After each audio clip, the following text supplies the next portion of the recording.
as works go on, we've discovered things that upstairs, the walls are Hessian walls. So they're actually really light and really flexible. And you've got framed with sort of a timber frame inside. And then on one side of the wall, on the other side, you've got solid brick. And it's just understanding why was that? Why did they put those in? What does that mean? You're listening to Come Here, the podcast for and about heritage attractions, where you can discover somewhere worth visiting. I'm your host, Dr. Liz Drury, a freelance voiceover artist with a background in archaeology, specialising in voiceover for the heritage sector. Each week, I chat to someone from a different museum, historic site, gallery or cultural space about why you should visit, and exactly what you can expect when you get there. Dr. Henry Cutton is the Site Operations Manager at Grantham House and Gardens in Grantham. The house is owned by the National Trust, but is run along very different lines to most of their properties.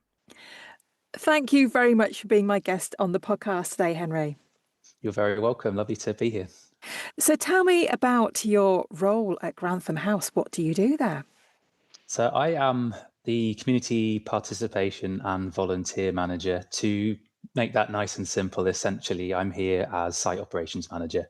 And it's a bit of an everything role. So it comes from managing the site day to day operationally, running the site, through to staff and volunteer management, to event management, so planning, coordinating, delivering events, community engagement. So a big part of the role now we're established is getting out into the community and finding out what the community needs and trying to get more participation on site.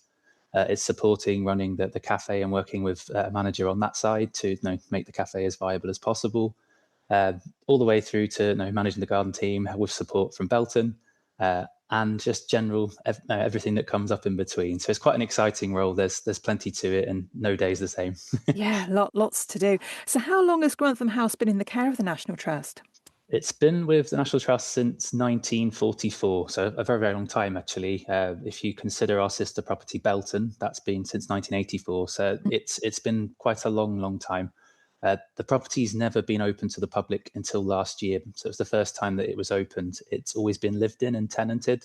So though it was in the care of the National Trust, part of the agreement when the Cedric family gave the property to the National Trust was that the family, once they'd moved on, would be able to move in distant relatives or St Wolfram's Church. And it's distant relatives that took that up, became tenants, and it continued to be lived in all the way through to about 2019, 2020. And so what prompted the change then to make it open to the public? We work with St Wolfram's Church. They are our partners. And back in 2024, sort of early in the year, they informed us they were the current tenants at the time, that they weren't going to renew on the current terms. And there's always been an ambition to open the property in some facet so people could come and see it, find out more about it, and it's part of the community. Unfortunately, those discussions sped up. We worked with the local council, so South Kesteven District Council, to seek funding. And my colleagues did a cracking job looking at getting a bid together for match funding through the Level Up funding.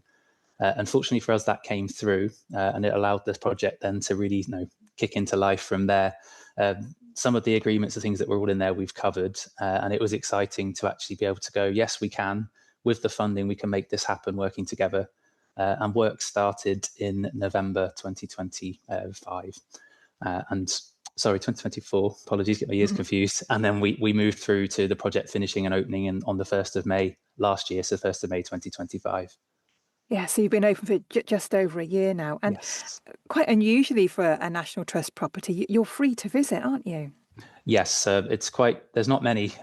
We've opened alongside a property called Charterhouse in Coventry that's doing something similar. It's different. Every property is different in the trust. But we launched a new strategy as an organisation last year for the next 10 years and beyond. And a big strand of that is looking at something called breaking down barriers to access, so enabling access for all. There's lots of work going on across properties to how they do that, but this is quite a unique opportunity. We're in the middle of the town. We've got green space and we've got heritage, and to make it free is really exciting. It allows us to get the community in engaged for all the health benefits that brings, but also to open some eyes to the work we do as an organisation and to get people engaging with the trust who traditionally might not be able to. Not everybody can travel, not everybody can afford to pay to enter or be a member. Those barriers are gone, and it gives us a really unique opportunity to engage people in a different way. Yeah. So tell me something about the house. What's the history of it? What period is it from, and who was it built for? So the house, as we know it, dates back to 1450. It was built for a wealthy wool merchant called Thomas Hall, who made his money exporting out into Europe and wanted that prominent location. We're right opposite St Wolfram's Church. It's a really lovely location to be in. There was a medieval building here before, where we don't know too much about it at the moment. So there's work going on in the background to research that and really try and picture what else was here beforehand. And he purchased this and turned it into his family home. Uh, there's been lots and lots of changes over the years. I'll go very, very quickly through it for you. Essentially, the whole family lived here from 1450 to about 1600 through generations. Lots of wonderful characters in there, and we'll certainly bring those stories to life on site, particularly through our guided talks. And the family, through marriage, the house moves into the Skipwith family in the 1600s. And for about 100 years, the family continued to live here. Had upstanding citizens like Sir Thomas Skipwith, who was an MP in London, really close connections, and some, again, that weren't so fancy, if you like. And again, it's fascinating to see how the families worked, but they had a really core central location in Grantham. They played a big part in the community. In the 1700s, the house is sold for about £850, and it's a bit of a tumultuous 30-odd years where it goes through the hands of different business owners who don't end up staying at the property. And within that, there was the possibility of it potentially being purchased by William Stukeley, who was a friend of Sir Isaac Newton. Isaac Newton went to St Wolfram's Church, which is just opposite us. King's School is just over the road. Again, he went there to school. He knew the house, he knew the grounds, and he'd advised that if the price was right, he should purchase it. Unfortunately, that didn't go through. But the house is purchased in 1734 by Sir Richard Cust. And Richard promptly died 4 days after buying the house, Oh, no. which is a bit of an ominous omen. And his wife, Lady Anne Cust, then lives here with her daughters and those that worked for them. And unexpectedly, having inherited this property, Anne then inherits Belton in the 1750s, the Belton estate. So she's got all of that on her hands. So she moves up to Belton, runs the estate. And as she gets older, she comes back to the property and spends her last days here. Her daughter then continues to live here till 1804. That was Lucy Cust, and that's the last time the family lived here. So it's now owned by the Brownlow Custs, and a similar theme to modern times. They tenant the property out. It becomes a school for girls in the early 1800s for about 40 years. We have a gentleman that comes in who was a hosiery maker from Nottingham, who'd made his money, and a banker. He was here for about 5-6 years, put all his money on the railway trade, and it obviously boomed or collapsed, apologies, and he lost all his money. He moves out. A gentleman called Dr. Brown moves in. It becomes a family home, as well as he did some doctor surgery bits here. And that was really exciting for 3 generations. The family moved to Australia, the youngest, and that tenancy becomes available again. And then the Sedgwicks are the next sort of step for us. So the Emma Sedgwick takes the tenancy on and lives here with her daughters. And in the 1920s, the house is put up for sale. And a gentleman called James Hutchinson, who was the land agent for the Brownlow Custs and was Emma Sedgwick's brother, he buys the property. And when he passes in 1924, it's inherited by Emma, and then the property is owned by the Sedgwicks. And they add quite a bit to it. So they buy about 20 acres in total added to the property, including some houses on the road outside, paddocks, meadows, and it really grows. And they buy back a building that's just outside Grantham House in the same courtyard, and they turn that into a studio, a cottage for their gardener, and a garage as well, where the horses were kept. And that's the property that we know as today. And I mentioned earlier, that brings us up to the 1940s. It's given to the trust by Marion and Winifred Sedgwick, who are the daughters of Emma. And then it becomes tenanted. National Trust manage it, but it brings us up to the modern day. Very, very quickly, it's a hall within a house. So each tenant, everybody that lived here made changes to it. So you've got a sort of 15th century facade as you look at it from the lawned garden. From the other side, as you come in, the pedestrian entrance, it dates to the 1700s. And again, it doesn't look as old as it actually is, but you can see how the hall fit within the house. It's fascinating. And there's all these architectural changes over the years. Things were added, things were taken away. So how much of the house is accessible to visitors now? So it's the ground floor as you come in on a day-to-day for visitors. So that includes the main hall, which is the oldest part of the property on the ground floor, which is a tea room today, serves inside and out. You've got the drawing room, which is the bookshop today, beautiful family drawing room, probably my favourite room in the house. And then the dining room at the far end, which is a quiet seating area, an additional cafe space. We do rent that out or book that out for reservations as well. And then you've got the accessible toilets and the normal toilet, and then there's an office information point, which is the family sitting room. So that's the day-to-day. We do open up some of the rooms upstairs. So there's a couple of higher spaces that you can book. But on Fridays, we open those for bookable guided history talks. So you can see some bits up here, the family safe, some of the bedrooms. They have been renovated. The property is functional. So sadly, a lot of the furniture that the tenants had left with them, and we haven't got those to display in grand rooms. The rooms are beautiful, they are original, but we are functional. So it's a case of visioning, seeing what the space would have been like, where we haven't necessarily got some of that collection. And then the west wing of the house is privately rented by the church. So we can't show people those. So I think it's important just to give that context that it's wonderful, but it isn't that there's not a huge house full of rooms like somewhere like Belton, where I used to work before, is. Yeah. And tell me about the gardens, because they're beautiful, aren't they? Who created those? So the gardens are wonderful. We've got just short of 5 acres to enjoy, and you wouldn't realise they're here when you walk past. They really are amazing. And this, very much as we know it today, is impacted, like Dr. Brown I mentioned earlier, in the 1850s. He put a rockery in and trees to the side of the building. The Cedric's purchasing the extra land, the property grew. And then the tenants that were here after, particularly the Wild Boar Smiths, Lady Molly is very much responsible for the walled garden as we see it today, and we're trying to maintain how it would have been while adding things in as well. And there's a beautiful memorial garden in there to Lady Molly and Sir Brian, who lived here from 1968 through to 2005. And then there's planting all around at the back of the lawn garden that was added by the Wild Boar Smiths. And then their descendants, the herdsmen, so Penelope, their daughter, continued to look after the garden and add extra bits in as well over time. So there's some absolutely wonderful trees here, which throughout the years have been brought in by the various families that lived here. And it's lovely because they all fit the theme, but they all bring something different. So the gardens are absolutely beautiful. And I'd say they're just coming for a walk as a peaceful space to come. It's amazing that we've got them. They're wonderful. So tell me about some of the events that you put on. Yeah, we have a real wide range, of events on site, and they vary from outdoor music, so live music in the lawns with a bar which is coming up, for example, for Free Fridays, which is a church National Trust collaboration, but it's a church event that's established. We've got music festival over the summer, outdoor theatre. We've got a variety of outdoor theatre coming, and there's another date about to be added at the end of August.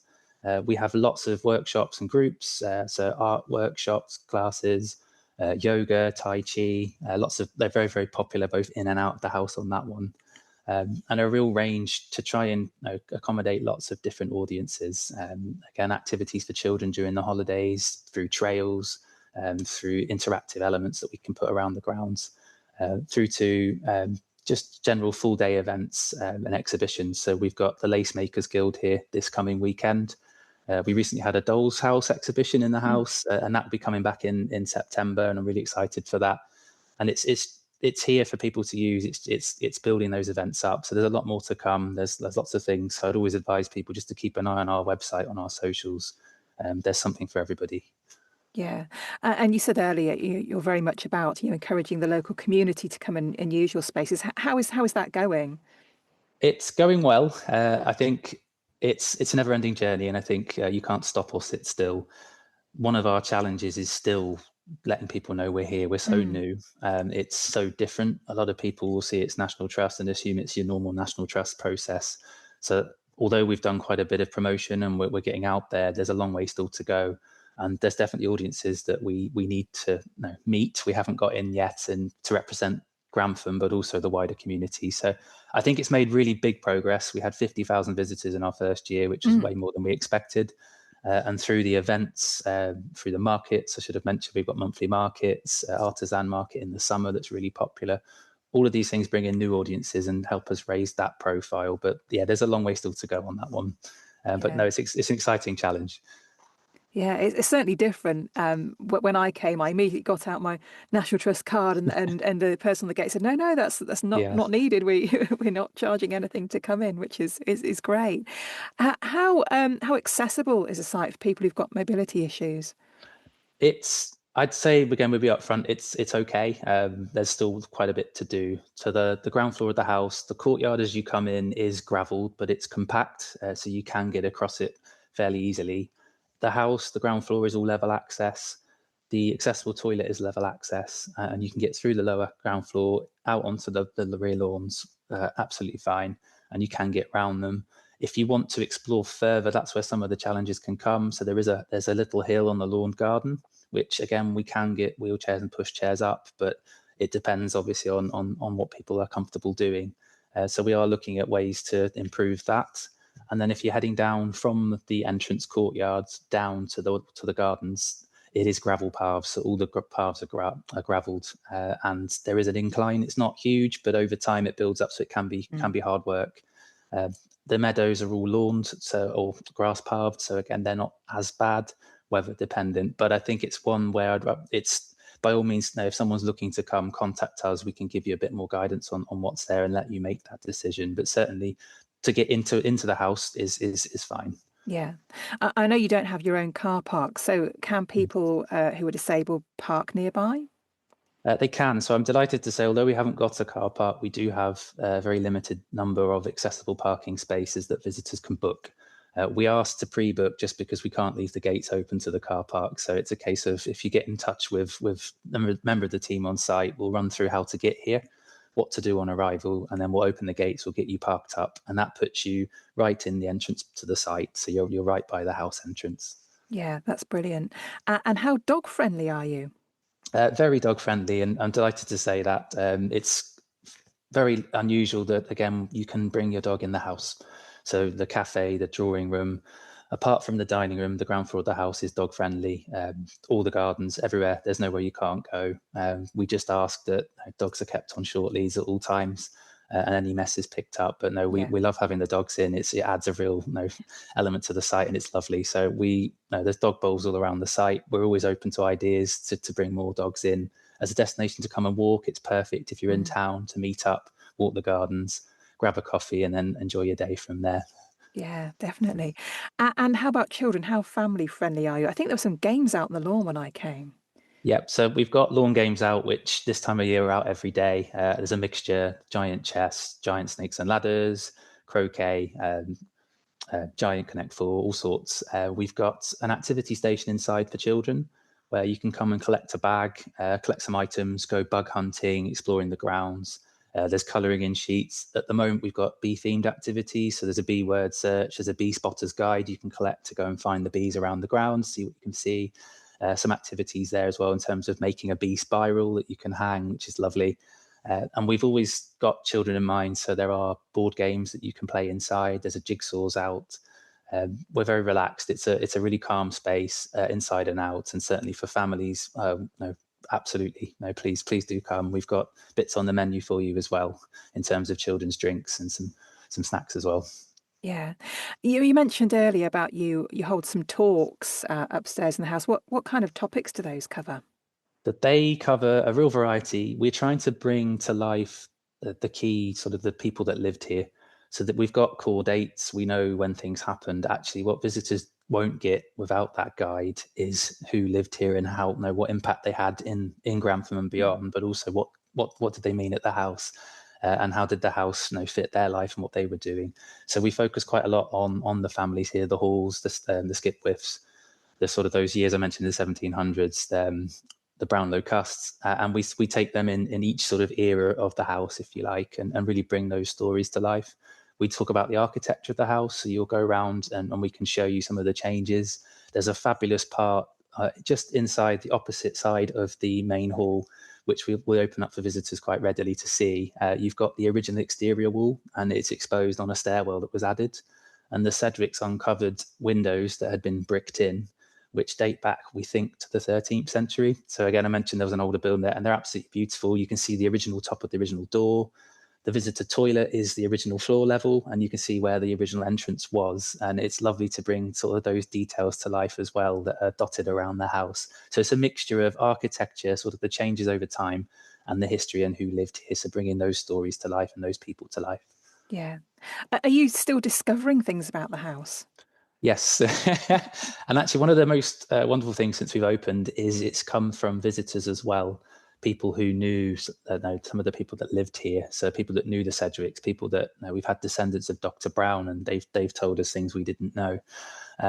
We are working, we've had visitors, another lady came in who was a descendant of the head gardener here from the early 1920s. And she shared with us some wonderful pictures. And we've actually learned more about the building that we're connected to and what it looked like, because it didn't look like it did today, and sort of how things lined up. But yeah, as works go on, we've discovered things. I've learned so much. There's things like upstairs, the walls are Hessian walls, so they're actually really light and really flexible, and you've got framed with sort of a timber frame inside, and then on one side of the wall, and on the other side you've got solid brick. And it's just understanding why was that, why did they put those in, what does that mean? So it's been interesting as well, discovering when the renovation works were going, just some bits that you find that are hidden that you didn't see, or things that were growing in the house, all those exciting things. The hard part for us is obviously we're conservation. So I can imagine there's things hidden that we might never see because we're conserving. Whereas if you deconstruct, it's amazing what you might find. But certainly, as we go through the attics upstairs and explore spaces, there's things you discover. There's a small attic space I didn't know existed until recently, when I was moving something around and spotted it. And there's a little triangle hatch that you can open. And again, it's, can I get up there and find out what might be hiding in there? It's exciting. Yeah. And what sort of feedback are you getting from visitors? Visitors, they love how peaceful and calm the site is and how relaxed it is. So we don't have a reception, for example, which traditionally a National Trust site has. And I've been toying with, should we have one, shouldn't we? Because of it being free, we can't at the moment currently scan cards, but it's trying to give people that chance to come in. If you don't want to talk, if you just want to come and enjoy the gardens, you can. It's there for you. If you want to come in, you can come in. If you want to have a chat with someone, people are there to talk to you. Absolutely, we'll have team on site to guide you. And visitors have really loved that sort of the ability to just come in. It's a peaceful oasis in the middle of town. They love the fact that there's more and more coming over time. So we're still extremely early in our journey, and we're listening to our visitor feedback on what do we need, what does the community want, and we're adding things continually. We've got partners that have just opened. So Grantham Arts are based in the studio, which is, as you come in the site, we're on the right and they're on the left. And they're in the studio building, which is now renovated so visitors can see it. And they're running lots of workshops. They do vase making, glass making, pottery, and lots of art workshops, which are absolutely fabulous. So it's connecting up with them as well. But it's that constant change. Visitors, the feedback is just amazing. How the gardens are, just they're blown away, not expecting it. How gorgeous the house is. I will mention the team. The team here are wonderful, and again, they're fabulous to work with. And for visitors, again, we are able to give them time in a way that you can't always do at other sites because of what we are. And I think that's a real blessing, because it's building up that connection with people, and those connections matter. So yeah, visitors love the events. They love what's here. The fact it's free, I know we've mentioned it a few times, but it's really important. It is a huge USP for us. It's a blessing, and it allows us to do things differently. And I think visitors are seeing that and coming back, and it is growing. Yeah. Do you think this model and way of opening might be something that the National Trust use at more properties? I'd like to hope so. Certainly, that's the ambition. It's a challenge. Obviously, the financial climate at the moment is tough. And what I'd love this property to be is a case study that we can take. The National Trust is looking at urban areas where we're underrepresented, to look at ways to get different communities engaging through something like this. So it is something that's definitely in the mindset. And I think it's great having Charterhouse and ourselves as two examples who will be able to build that, show what works, how have we made it work, that will then hopefully grease the wheels and make those next ones easier, because we've already got that established. Yeah. So finally, Henry, what do you love most about Grantham House? I love the people. The property's beautiful, the gardens are beautiful. It's a wonderful place to be. And every now and then I have to pinch myself, because you don't realise quite how lucky you are. I love the people in Grantham that come in, and the stories they tell us, how the site it's really fulfilling to see people coming and enjoying it and telling us, I've been in Grantham 30 years, I never knew this existed, or I've always wanted to see it and could never get in. And now this is here and I come all the time and it means this to me. And everyone has something slightly different about what it means to them. And to see that is really fulfilling. So I think, yeah, that's probably the bit I love the most about my job as well as the site, and what the site can be for people, I think is that big bit for me. Yeah, lovely. Well, thank you very much for being my guest. Thank you for the opportunity. It's been lovely to talk with you. Thanks for listening to Come Here. If you know a heritage attraction that would love to be featured, or you have a suggestion for somewhere you'd like me to cover, I'd love to hear from you. To find my email address and find out more about me, pop to my website at lizdrury.com. If you've enjoyed this episode, please do subscribe, rate and review the show. It really helps other people to find it. See you next time, and come and discover somewhere else worth visiting.